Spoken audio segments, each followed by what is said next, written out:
We have a problem in the global financial architecture as well. There is need to reform aid to more fully reflect solidarity over charity. There's a growing conversation on global public investment. I think I'm coming from a place of frustration, and GPI provides some hope, if I have to be brutally honest.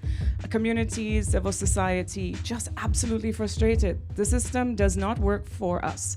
The system is designed very well for those who have power to retain their power.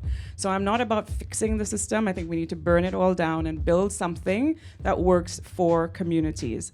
Since the COVID-19 pandemic and a revived racial justice movement around the world, more radical proposals for how to restructure global governance have gained traction in a way that seemed impossible just a few years ago.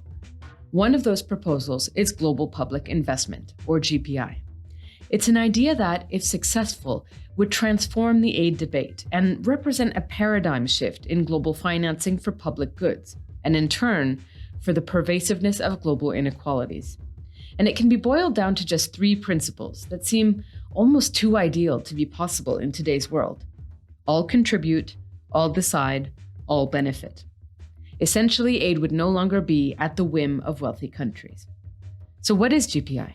Is it politically possible? And if so, how could it change aid financing as we know it? I'm Heba Aly, and this is Rethinking Humanitarianism. If you're following this season of the podcast, you know that we're focusing on reimagining global governance. But whether we're talking about the UN, decolonizing aid, reparations, climate financing, you name it, there's often one common denominator: money. Those who have it and the power it gives them over those who need it. And the seemingly never-ending struggle to raise more and more money for crises that never seem to dissipate. One idea hopes to end this cycle. It's called global public investment, and it's been gaining steam in recent years. It's a proposal for an entirely new international public financing system, capable of meeting the Sustainable Development Goals, addressing the many pandemics likely to come, and tackling the climate crisis. We're joined today by 2 people working to make GPI technically sound and politically attractive, as they say.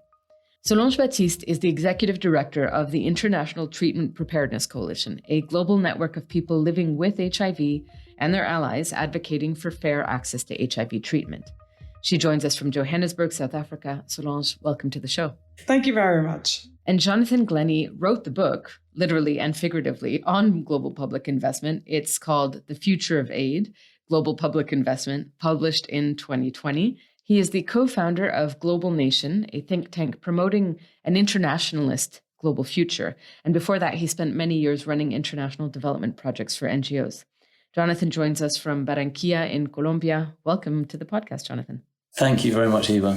So, Jonathan, I wanted to start with you because you've been involved in this idea from the very beginning. Can you describe to us in a nutshell what global public investment is exactly?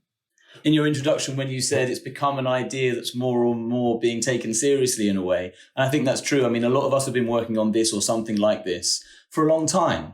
The roots of this idea can be found in, development critiques of the, 70s and 80s. And until quite recently, I would say when I would present this and others would present this, it was treated with kind of some quite quiet respect or often kind of sniggers in the background because it felt so unlikely. And yet COVID came along. And it feels now that it's not just a critique of the current system, but actually a blueprint that could work.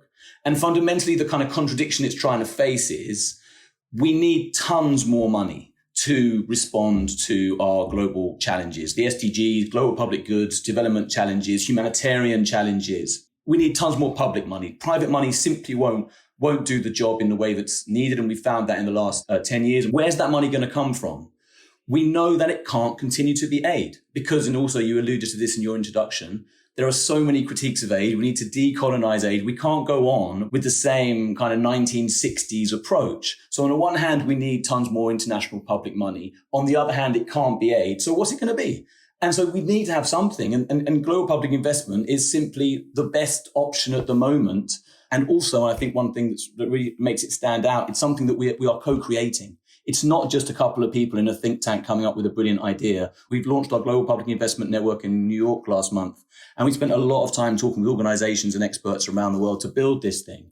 And it's still very much under construction. But I think it's legitimate in that sense, in a way that a lot of the other ideas are much more top down. Solange, Jonathan mentioned that at the beginning when he talked about this idea, people laughed at it. As I understand it, so did you. Yeah, I mean, I have said this out loud before. I think I first saw Jonathan or met Jonathan through Zoom in a meeting in Amsterdam of the Global Fund Advocates Network, 2016 or 2015. I'm not quite sure which year. And he was talking about these ideas about global public investment and all contributing, all deciding, and all benefiting. And I literally laughed out loud because I was like, this guy is crazy. Like, it's great, but it's never going to work. How are you going to see that in reality? But I do think he has converted me now. So what is the idea in a line to you as you now have come to understand it?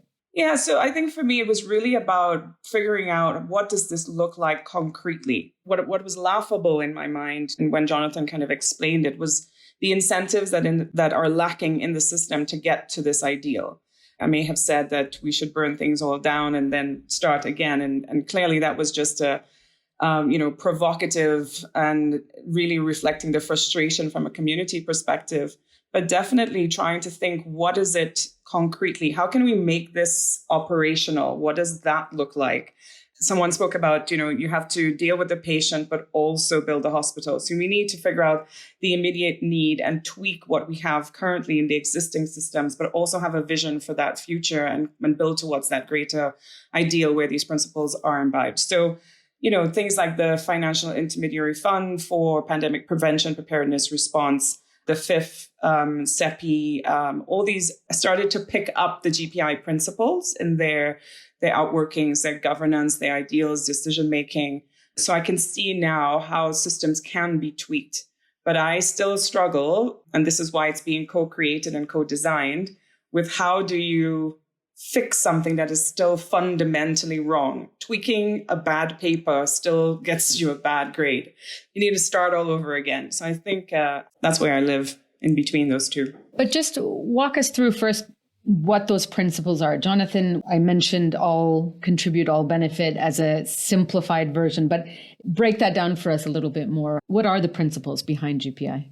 Yeah, so if you think about what's called traditional aid, you tend to have a donor and you tend to have recipients. There are different versions of that. There's something called triangular cooperation now, which tries to break that down a bit. You've also got horizontal south-south cooperation, but even that tends to have a donor and a recipient. And so countries of the world are broken into these effectively two groups or maybe three groups. And that is very, 1990s or before, because the Sustainable Development Goals themselves came forward and said, we need goals for every country. And it was the first time that we started to kind of break down these barriers. Now, in a sense, we need to maintain the responsibility on the richest countries in the world, but we also need to break down these barriers between some countries are donors and some countries are recipients. And what global public investment suggests is that all countries should contribute. Now, that sounds incredibly radical. Not just the upper middle income countries, China, Mexico, Brazil, its new president would continue to engage in international cooperation, but even the smallest countries in the world, the poorest countries, should put something in. Why? Because that's how you gain a seat at the table. And that's how you shift the psychology and the narrative from being a recipient, which over the long term can be really denigrating to your own sense of leadership and can also affect the way that governance happens, to co-contributors. You're going to be a net recipient. You're still going to get a lot of more back than you put in, of course, because you're a poorer country, but you are a co-contributor to responding to global challenges, and you've got a seat at the governance table. Now, how that governance works out is going to be different for every different fund that's created, and it's going to be worked out by countries and civil society as this thing progresses. There'll be formulas, there will be commitments, and your work is mostly in humanitarian. That's not where I'm sat, but I know that in the humanitarian world, there's always this huge problem of responding, and going around with the hat for every new crisis and trying to get media attention on it. The begging bowl is somewhat similar sometimes in development, but I guess in humanitarian it's more so. We know we need a system, and attempts have been made to do that in the past. And the fact that sometimes they fail doesn't mean you stop trying. And in a sense, on the one hand, while we're trying to respond to the urgent layered crises of today, we're also trying to build a system that will stand humanity in good stead for the 21st century. I mean, you have to think somewhat long-term, not just short-term, despite the short-term urgency of these crises. So all countries will contribute.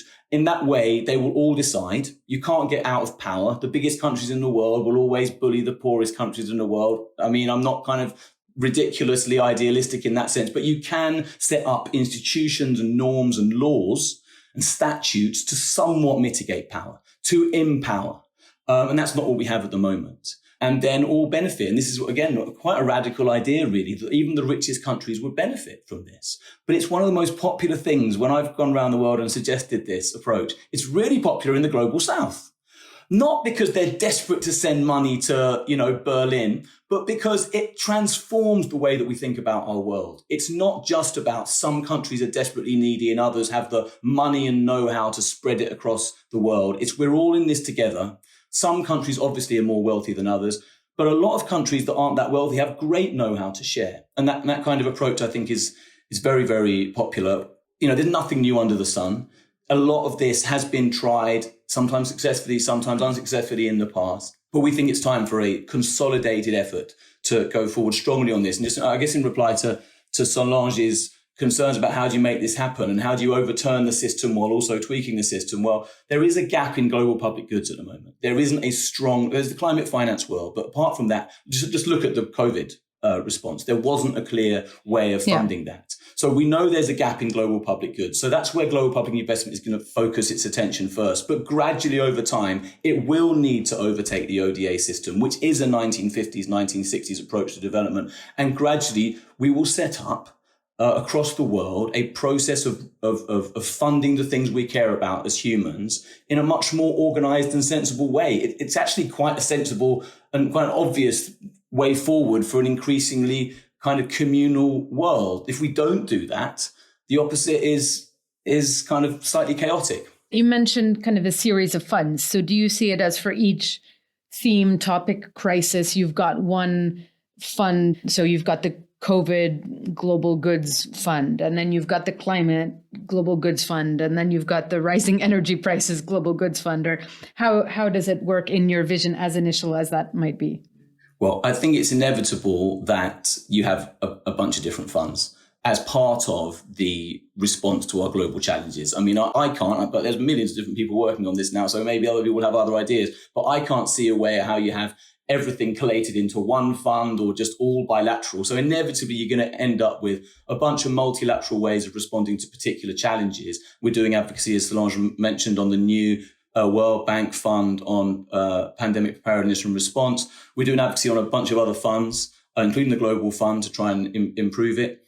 That's one aspect of our work. But also, we do need eventually to have a global system of GPI, because it's the only way you can guarantee to the poorer countries that are putting money in that they're going to get more back. You need to have something set up at the global level for that. A bit like ODA is organized in Paris by the OECD, you're going to have GPI organized in New York or Geneva or somewhere in the global south to manage GPI. You can't enforce it, but you can have norms. You've had this expert working group that both of you were members of that was trying to organize or coordinate these efforts, and that's now being transformed into the network that you mentioned just being launched. So I understand there's some kind of secretariat in the making that would support these efforts. But before we talk a bit more about how it's structured, I just want to clarify then, when last year the Secretary General of the UN came out with this common agenda that seemed to propose more or less this idea that certain public goods have long been acknowledged as being global in nature and can't be adequately provided by any one state acting alone because they concern the welfare of humanity, and that there's a whole section in this report about the future of multilateralism and aid on protecting the global commons. Is that basically the GPI idea? Is he tapping into that idea, or is this something different? Well, I think he is tapping into that idea. I remember when that came out, but I'm not sure if it is as fully fleshed out. But I do think it's the genesis of what we are really unpacking now. So I think that's directionally the right way. But you're still within the UN system, which I still think is problematic. So how do you tweak a system that has been built on this very colonial paradigm where definitely that power structure is still there? rich countries, poor countries, Security Council, depending on what the issue of the day is, you'll see where the power is, where the lines are. How do you tweak that to say now that, Bangladesh has as much power as the United States at the table? How is that going to work? I think we still have to keep pressing. What do you see as the governance then if it's not the UN? Oh, yeah. So I don't have the answer to that. I to be honest, this goes back to this all contribute, all decide, all benefit. And I did want to pick back up on something that Jonathan had said. From our work at ITPC, we work primarily with communities on health issues. And so just tapping into what does all contribute mean? And often that's seen as very much money. I want to, from the community perspective, kind of break that. What communities can contribute is not often necessarily resources in the terms of money, but the ability to bring data, to bring insight, to bring lived experiences. So whether that's from a climate perspective or a health perspective, you see that many of the solutions that we have had for COVID are really built on the architecture of the HIV system within the health space. And so the front lines are often communities. And so I think we need to make sure that when we try to figure out how to all contribute, it's not a government sitting in the UN saying this is how much money we'll put in, but how do communities contribute? What is science? What is valid data? And then in terms of all benefiting and all deciding, it's coming to your question around governance. I think this is truly a co-design question. And when we say co-design, co-create, that's a big chunk of the work that we did as the expert working group. We didn't come up with an idea and say, this is what we want. Can we go ahead and have these regional consultations and validate our own ideas? It's truly a blank page of how is this going to work? Let's come together and build it as we go along. We have some things that we can tweak and say could look a little bit like this. So Global Fund has often been touted as a good example. Jonathan has referred to a few things in the climate space, but it's like tweaking, but what is this new thing and how will we get there? Jonathan, I think you feel that the UN does have to be involved in the governance of GPI. So what's your take on this? Like I said, as more people come to this work, there will be more ideas. It's either the UN or it's something very, very similar to the UN that hasn't been thought up yet. It needs to be countries working together in the same way as if you have a federal system in a country, take the US, you've got 50 states working together somewhat, and there is a financial system that they operate. A good analogy is the EU, or to some extent also the African Union. The European Union is the best example. It's a bunch of countries that have come together. There's a huge amount of money that's moved around those countries every year in the form of what they call structural funds. And all countries contribute, including the poorest countries. Romania is sat at the table every month in Brussels deciding how that money gets spent. Not as powerful as Germany, but it's there. And all countries receive. So Germany receives money from the Brussels accounts to be spent on the things that EU care about. And like I said, all decide. So that's a kind of a club of countries which comes together to work this out. There's some kind of club of countries, and what we have at the moment is the UN. I think what Solange makes me think is that we're very keen on the role of civil society to remain part of this. So I think the UN has a checkered history in terms of bringing civil society to the table. And I think the people that are currently involved in building the global public investment proposal absolutely believe in the public bit, and the public bit. Now, for me, that's always meant official government, but it's also a somewhat ambiguous term, isn't it? Because it also means general public, and how do you involve the civil society? State governments are not the only representation of democracy or people's opinions. It's complicated. But for me, it's under the UN system. A few episodes ago, we discussed exactly what an alternative to the UN could look like. And Timothy was on talking about the notion of a world parliament that would try to address some of the power dynamics currently at play in the UN. But as Solange is saying, to what extent would having the UN as the governing body of this, with all its faults and limitations, as we've seen in its current functioning, compromise the radical vision that you have for GPI? As Churchill famously said, it's the worst system except for all the others. If there's a better way, I'm all up for it. What we've thought through at the moment, and like Solange said, in the expert working group, we came up with proposals and ideas to be discussed, nothing more. And it's something like a group of countries representing other countries comes together to set the broad direction of GPI over the next 3 to 5 years, say, these are the crises that we have to work on. These are the SDGs, for instance, or these are the top SDGs. This is what counts as GPI, a bit like what the OECD does for ODA, kind of measures and analyzes what's being spent. I don't think it's an enforcement role. I think there is some kind of expert body role. I mean, countries have to respect it. So it probably has to be set up by countries. But if it's something somewhat outside, this is an interesting conversation. We're taking it into new ways. If it has to sit outside the UN in some way, promoted by the UN, but an expert body with civil society representation to somewhat monitor GPI. I mean, I don't think you end up with a perfect system here. It's hard enough at the EU level or the African level, let alone, 195 countries all coming together. We know it's going to be difficult. I was just going to say, you use the EU as a model, but, many would argue the EU is quite dysfunctional. So is that really what you want to be? How can you, and to make that an even a bigger scale, how would you end up with anything that is ever manageable? All of our countries are mega dysfunctional as well. I mean, you can't think of, I bet you can't think of a single state which just kind of stands out as mega functional. There's probably one or two, but most of them are all sorts of dysfunctional and all sorts of functional. True. And I think that the EU is pretty functional in many ways, and certainly these structural funds have worked in the sense that they have been spent first in Southern Europe, Spain, Italy, Greece, and now much more towards the east of Europe, of course, and billions of dollars a year, euros, being spent on bringing countries, and this is crucial, by the way, in terms of an analogy for global public investment, not eradicating extreme poverty as if that's the be-all and end-all. It's important, but it's not the end. It's building countries up so that they are living, they use the word convergence, converging to a common standard of living in that particular club. And we're just saying, let's expand the club. Of course, it's going to be, mega difficult. The governance is going to be so hard. And I'm sure there will be all sorts of problems. And Daily Mail will have a field day finding examples where it doesn't work. But it will work better than it does at the moment. And, right. As a kind of idealist, non-idealist, that's good enough for me sometimes. I mean, that's just at the country level. As you've said, Solange, part of what would make this different is that co-creation with civil society aspect. And in fact, you call it the DNA of GPI. How do you do that? Co-create a public financial system at a global scale at such a micro level of communities around the world?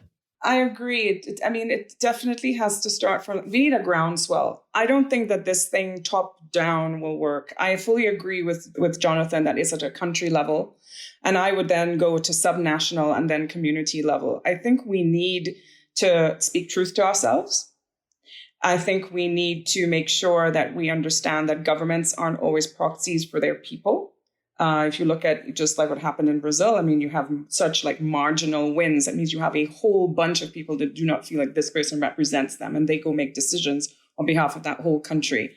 And then you have areas that are, governed by non-state actors. You have military situations, and you're fully in the humanitarian space. So you know what I'm saying. So I tend to think about what this will look like. I struggle with the many little funds, and then I'm like, okay, maybe, and then we tweak this, and we can have those debates and conversations. But my mind tends to drift to the outcomes. Like Winnie from UNAIDS had spoken before, and she said, HIV will have a cure. I dream of a world where everyone will have insulin if you need it. I dream of a world where, people can get health, where climate, all the targets that we set, those things will actually be achieved, and we see actual action instead of a bunch of plans.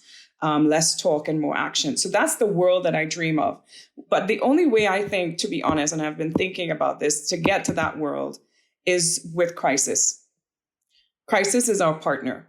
If there's no crisis, then no one cares. And even COVID was not strong enough of a crisis. The gap between the pandemics is closing. So how we prepare for the next thing, we were scared when monkeypox came, and then we also had a bunch of drama with that. But whatever the next big issue is, I think is going to then shake us into thinking, oh, this is an actual full ecosystem, and we all have to now come together and make a decision together. Because there are no incentives like money in the system and some geopolitics with trade. I think those things are played out. I think it's now to the point of extreme crisis to be our partner, to get us all to see that we're all going to be affected by different things. But I don't see what a better crisis could have been than COVID, where everyone is affected and it's clear that everyone needs to work together to address the problem. And that resulted in the exact opposite of more competition, more, people pricing each other out of the market, countries within the European Union, which was meant to be working together, competing against one another. So in a moment in which people are more and more, or countries are more and more concerned about, ensuring the future for their own people, does this work? So if I put on my optimist hat, and then Jonathan can speak as the eternal optimist, we saw that there was a vaccine made. So where there is a will, there is a way. And maybe we started to see relief too early, and therefore we were able to retract into our own issues. I don't know what the nature of the next crisis will be, but it is coming. And we have, what is the term now, a polycrisis, where it's a whole bunch of crises which are actually now interrelated. So it's now bigger than the individual thematic area. So whatever that next thing will be, hopefully it doesn't cause us to retract into self-interest, which is always the state of each state actor, and to hoarding and to nationalism and more tribalism, but into a space of, oh my goodness, we really cannot do without each other. And these principles become more politically attractive and then technically feasible. I mean, if you look at COVID, it's just such a good case study on a number of levels, but the fact that, China was sending aid to the United States in the early days of the pandemic, we are already starting to see some of the countries that would have traditionally been considered richer needing others. And I suppose that this change can't happen until the powerful countries feel that they need others. I sometimes say about global public investment, not only is it a kind of radical proposal for a new way of doing things, it's also just a better description of what's already happening. I mean, the idea that you have donors and recipients and that's how the world operates is only really the way that the traditional aid system based in Paris thinks about it. Superficial narrative. Everyone's actually doing it, and in very, very different ways. When I was down in Australia just before the COVID thing happened, Australia was receiving money from, I think even the Solomon Islands tried to send Australia money because they'd had their wildfires. And Australia didn't accept it because it felt like it was undignified, which is kind of, makes the point. And actually, I was talking to some humanitarian people down there. I said, I don't really know about humanitarian, but they were saying we can apply GPI to a regional humanitarian fund. So it's not like Australia and New Zealand send money and it helps Indonesia, South India, Solomon Islands, etc. It's all of us contribute some money because even Australia needs our help. There are different ways that you get change in history. And I think definitely crisis is one. We always remember, don't we, kind of the onset of the neoliberal era came with the oil crisis. And these guys have developed the idea and they were just waiting for the crisis. The crisis came and boom, we've had 40 years of neoliberalism because they had the blueprint. And I think that the kind of internationalists among us have failed because we're not ambitious enough, because we laugh at ourselves and we let others laugh at us when we say, actually, what we need is a global system of international finance. And we're like, oh, come on.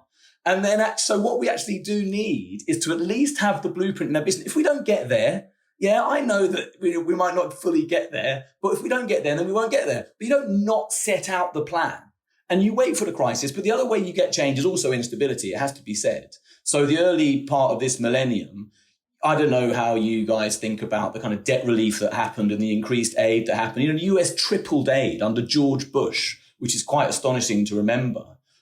Sure, it was also the age of terrorism, if you want to put it like that, and that was one of the reasons for doing that. But it was an era in which these countries were growing. There was serious stability and growth in the global north, and in that context, you get an element of, if I may use the word, generosity. People are less concerned about looking after themselves. That's the opposite of where we are now. So I can see. So maybe you need a bit of crisis, and then you need a bit of stability. I don't know. I mean, what could be more critical than climate at the moment? And the British Prime Minister's not going because he's dealing with what he considers to be his crisis in the UK. And he doesn't want to send out various cultural signals, I guess, as well. I don't know. But yeah, so I think it's probably this weird combination of crisis and stability. I don't know. But as a campaigner, all I know is you set out where you want to go and you try and make the best of it in the short term. But you also have a vision for what's possible. No one thought the United Nations would be possible in the 30s. And yet there you are in 1944 with one of the greatest symbols of international brotherhood and sisterhood. Sure, Heba, you're going to say it's like dysfunctional. It is dysfunctional, but it's better than what we had. And I think we can build something better than what we had. Agreed. And I take the point. And I think part of the challenge in this sector is that everyone is constantly talking about what's not working and nobody builds a vision of an alternative. And that's part of why we're dedicating this season to reimagining global governance in order to start putting some ideas on the table of what an alternative could look like. But I want to take the climate example because you just mentioned it. We're, as we speak, preparing to see COP27 take place in Sharm el-Sheikh. That is basically the biggest existential crisis, one in which we are seeing a vast inequality in how financing is taking place. How would GPI change the way we address climate change? So in a sense, the climate finance narrative has actually been quite progressive. So it talks about the responsibilities being on the historic polluters. There are a number of funds that have tried to be bottom up. And the best example I can think of for how the narrative is quite progressive is that India began to refuse international development aid a few years ago on the ground that it was patronizing. But it continued to receive climate finance, which actually was ODA, because the narrative is entirely different, because countries are sitting down at the table at these COPs and discussing them in a more horizontal way. Again, totally dysfunctional, as we know. The actual delivery has been weak. They're incredibly disjointed, especially between climate and development. And one of the things we're pushing is that you need to, and a lot of climate finance people are pushing, is that, this separation of climate and development is really unhelpful. We need to bring it all together under quotes, sustainable development, that kind of thing. We need tons more money. I mean, we're not even in the right ballpark. This 100 billion pledge, even if it was coming forward, and even if it was public money, is still hundreds of billions, possibly trillions short of where we need to be. And we just talk about that. It's what we find all the time in aid, and development. People say, oh, well, we need 100 billion, but that's only because that's what they reckon they can get. In reality, we need tons more than that to respond to the crisis, especially if we start talking about loss and damage, which is trying to rear its head in these talks. And then finally, it's northern perspective dominates in the climate finance talks, and it has to be more southern perspective leading. So global public investment responds to all of those, all contribute, all benefit, all decide. And we hope that the new narrative of we're all in this together, which, like I say, the climate world has kind of trailed and trialed, will be effective in raising money, more money, both in the north and in the south. And not only more money, but crucially, better spent money, because we know actually very little about how to spend aid money well. I've read most of the research on it, and it's quite hard. It's just a pretty hard thing to do, to spend money internationally pretty well. There's corruption, there's poor management, there are bad decisions. And the one thing we do know is that the more ownership and control you put in the hands of people who are meant to benefit, the intended beneficiaries at the local and community and country level, the more likely you are to spend that money well. And that's what was trying to happen in the aid world about 15 years ago. And it needs to happen much, much more at the moment, both in climate and more broadly in international development. But Solange, how would, taking a global public investment approach to this result in anything different than the current loss and damage discussion, which is basically resulting in stalemate? They have this climate vulnerable forum where the vulnerable countries are there to discuss their issues from their perspective. I think it's the most affected, but the least responsible for the climate crisis. And they're coming together to kind of say, okay, how does this work for us? What's the change that we want to see trying to push the system? But I don't think that the money is necessarily the issue. And maybe Jonathan has read all the articles and will disagree with me. But there is money in the system. It's just that it's not a priority. And so it's coming back to this question of how do we make it a priority for everyone at the table? I think that the answer is with this artificial separation between climate issues and development issues and health issues, and then this money, that money. I think it's really now one poly crisis. How do you separate our next pandemic or health issues with from climate issues, even humanitarian issues, and just the stability of countries from climate issues? It's very difficult. And so I think when you put them all together, then you start to see the wider picture, and then maybe we can actually get to this funding gap that we're seeing. Everybody has to feel the pain. If you're not feeling the pain, you don't care. And there will always be a gap, and that will not be a priority. And the polluters, countries, will not pay. I think that's how it is right now. But I think you've just touched on exactly the challenge for GPI. And I agree, there is no system without challenges, but that it depends on the powerful wanting to collaborate. And if they're not feeling the pain, what incentivizes them to do this? Crisis. We need to be able to now say, remember when happened in COVID when you were receiving and you have this convenient narrative where you're still the superhero of the world? Let's just come back to reality and speak truth to ourselves. And we need to, in the campaigning for GPI, explain the actual problem and kind of put countries in their perspective so that they understand that they were a recipient of aid from another country that would have not been before. It's worse than you think, Heba, because speaking to the people that set up the Global Fund about 20 years ago, I guess, who are, a few of them are really, really part of the global public investment network and strongly believe this is the way forward. They say what we did then is we're finding it really hard to do similar things now because we're in this more kind of competitive era. So some of us foolishly, Solange thinks I'm an eternal optimist. I think I used to be an eternal optimist because I used to think at the early 2000s, generally speaking, we're moving in the right direction because there was a lot of talk of ownership. That was at the heart of the aid effectiveness agenda, and this kind of feeling that the global south was growing, and that was a good thing. Of course, the flip side of that is that China is massively growing, which is a good thing, but also has led to this kind of global competition. I'm not the eternal optimist anymore. Like, things have changed a lot. The context is much worse than it was 10, 15 years ago, and countries are not as prepared as they were, wealthy countries and powerful countries, to kind of, as I used the word earlier, be generous with governance. It's depressing to think that we can't do now the kind of quite progressive governance structure that we did then. And of course, GPI is asking for something even more. I mean, it's hard. It's really, really hard. There are rays of hope. I think the long game is good. The rise of the global south, the narrative of decolonization is hard to turn back now. That kind of analysis is deeply ingrained. Although it is at the heart of a culture war that is being lost in some countries. It's just been won in Brazil. It's just kind of been won, by, at least at the presidential level in the US. But I mean, these things that, it could easily turn again. So how, I don't know. I don't know. Yeah. Well, where do you go from here now? I mean, if this idea is gaining traction and you're getting buy-in now from the likes of Bill and Hillary Clinton, from the former Prime Minister of New Zealand, Helen Clark, from the head of France's development agency. So it is picking up, and you've spent years really trying to build a movement around this idea. Where do you go from here? What's the next step?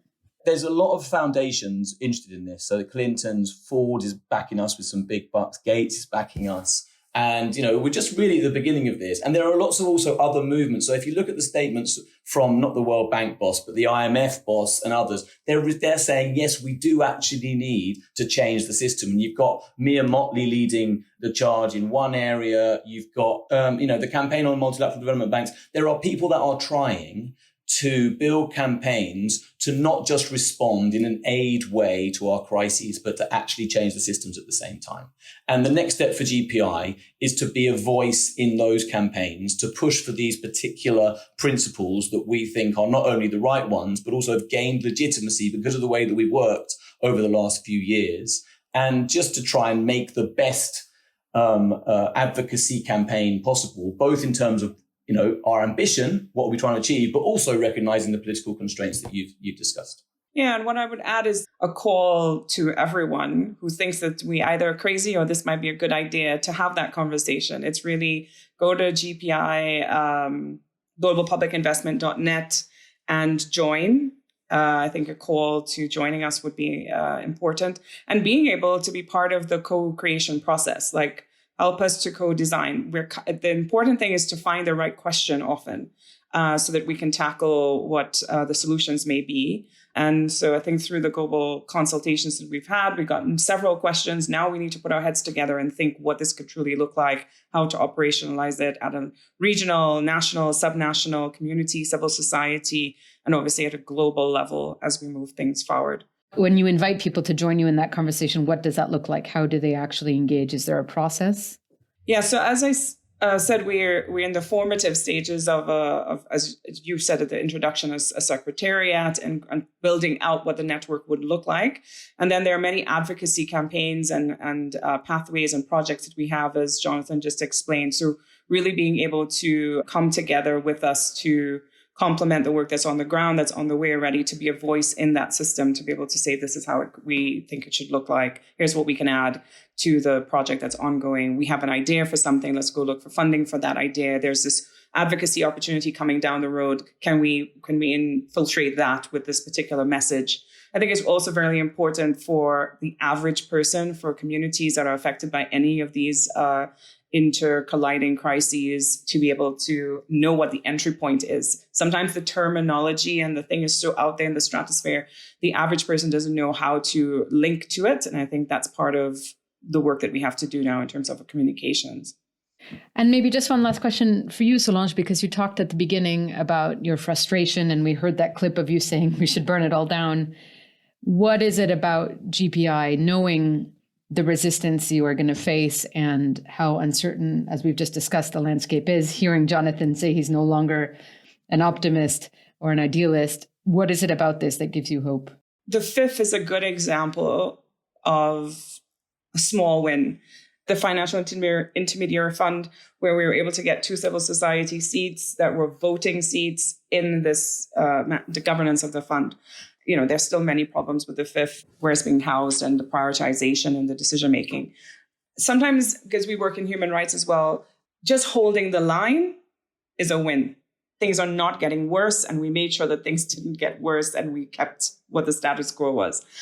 Because we're often having to kind of guard those policies that could quickly and easily dissipate, and then you have these human rights crises and violations happening. So I think GPI actually gives me hope, because you're able to now infuse these principles into things that are already existing, and while doing that, be able to build the hospital, be able to build the bigger picture. If you have the blank page, how would we start? What's the visioning?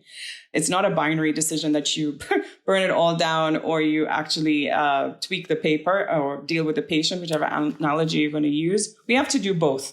The crises are coming, and I think that will then kind of tweak our reaction and response to whatever is in front of us based on the colliding crises that are happening. I want to end on the same question we've been asking all of our guests this season. Reimagining global governance, or in this case, reimagining an entirely new global public financing system is overwhelming, right? We're talking about a new world order, and that feels so large and so impossible to change. What do you see as one practical starting point? So the great Mariana Mazzucato came to launch our expert working group report earlier this year. And one of the things she said, which surprised me, because I was expecting this kind of deep economic analysis, which of course she does as well. But she said, the most important thing here is story. We've got to tell a particular story, because on so many fronts we're losing that. On other fronts we're winning it. I don't think we should be too, pessimistic about this. But once you're winning on story, on narrative, then things can flow from that, and you can start to actually see concrete steps. So on the one hand, it's just winning on the narrative and the story. It's possible and it's the right thing to do. On the other hand, these funds that we're working on are concrete changes that we can see in the next couple of years, because clearly the story thing is going to take a few years to play out. And then in terms of the boring advocacy that we do, increase the amount of governments and civil society organizations, but especially governments and UN bodies reflecting GPI either explicitly or at least in the language and principles that they're talking about. And we're beginning to see that. And in 2023, that's what we're going to be focusing on. Well, it's a fascinating concept, and I will be very interested to watch as it unfolds. Solange Baptiste and Jonathan Glennie, thank you so much for joining us today. Thank you very much. Thank you. That was Solange Baptiste, Executive Director of the International Treatment Preparedness Coalition, and Jonathan Glennie, co-founder of Global Nation and author of The Future of Aid, Global Public Investment. They are both members of the expert working group studying how to implement GPI. If you've got thoughts on the global public investment concept, write to us or send us a voice note at podcast@thenewhumanitarian.org. Do you think it's feasible? What would it look like? Are there examples in practice that you've seen that work or don't work? We'd love to hear from you. Next episode, we'll be looking at how to reform climate financing in particular, as COP27 is about to kick off.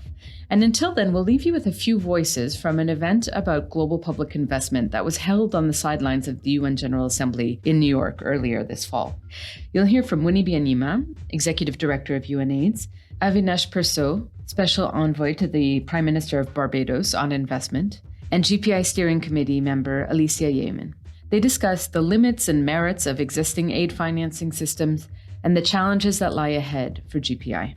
This podcast is a production of The New Humanitarian. This episode was produced and edited by Melissa Fundira, original music by Whitney Patterson, and I'm your host, Heba Aly. Thank you for listening to Rethinking Humanitarianism. So in AIDS, we learned that the neo-colonial financing system was unjust and led to failures. How can I not call it a failure? When 12 million people died, 12 million died of AIDS, mainly in Africa, when life-saving ARVs were already here, being given to people in these countries. That's a failure. So when the Global Fund was created, it put governments in the Global South and communities, ordinary citizens, as voting members of its board. That was a big change, a big step forward, so that decisions are not made for those people, but they are there to shape those decisions. It's the bare minimum, but we should expect more, a more decolonized management of resources. Unfortunately, the world is moving in the wrong direction. Now the G20 went and met somewhere and created what they call the Financial Intermediary Fund, sitting in the World Bank. Basically, a system where decisions are made according to who contributes the most.